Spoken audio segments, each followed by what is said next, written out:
எனக்கு ஒரு ஃபோன் உடஞ்சி டிஸ்பிளே தனியா வருது சார். ஒரு ஃபோன் அவருக்கு வாங்குறப்ப மட்டும் உடனே வாங்கணும் தூங்கவே மாட்டாரு. அது போய் அந்த ஷோரூம்ல பாத்துட்டு வரட்டா, இங்க போய் பாத்துட்டு வரட்டான்னு சொல்லுவாரு. என் ஃபோன் வந்து அவ்வளோ மோசமா இருக்கு. யாராவது பேசினா உடனே அது ஆஃப் ஆயிடும்.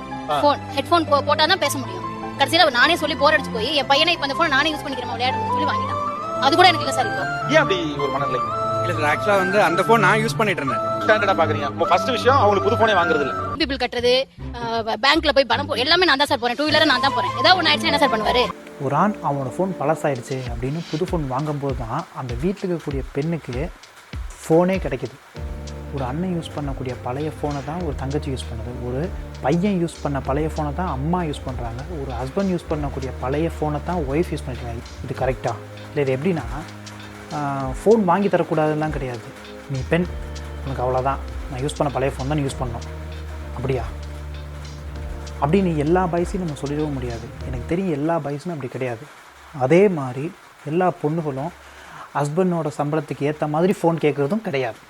எக்ஸாம்பிளுக்கு இந்த வீடியோ பாருங்கள். ஃபோன் வாங்கணும் சார். ஃபோன் என்ன ஃபோனு? ஐஃபோன் வாங்கினா நல்லா இருக்கு சார். 15 Pro Max-ஆ? என்னோட சேலரி வந்து பார்த்தீங்கன்னா 20,000 தான். ஸோ அதில் வந்து என்னோட இஎம்ஐ கடனே பார்த்தீங்கன்னா 22க்கு மேலே போகுது. நான் சொல்லிட்டேன், என்னுடைய வருமானத்திற்கு மீறி செலவுலாம் போயிட்டு இருக்கு, கொஞ்சம் எல்லாத்தையும் நிப்பாட்டுங்க. 20,000 சேலரி மேலே 22 ப்ளஸ் மொபைல் டிவி சேர்த்து கிட்டத்தட்ட ஒரு 26, 27 வந்துடும். எனக்கு 20,000 சேலரி வருதுனாக்கா திரும்பி அடுத்த 5 தேதி 6 தேதியில் அடுத்த மாதம் சேலரியில் அட்வான்ஸ் போடுறேன். ஒரு 10,000 அட்வான்ஸ் கொடுத்தான்னு கேட்பேன். அப்புறம் அடுத்த ஒரு 15ஆம் தேதி இன்சென்டிவ்ஸ்னு சொல்லிட்டு ஒரு 5000 கொடுப்பாங்க. அப்புறம் கன்வென்ஸ் பெட்ரோல் கன்வென்ஸ் 15 Pro Max-ஆ? மனுஷங்க அப்படி இருக்கீங்களா? ஏன்டா அப்படி இருக்கீங்க?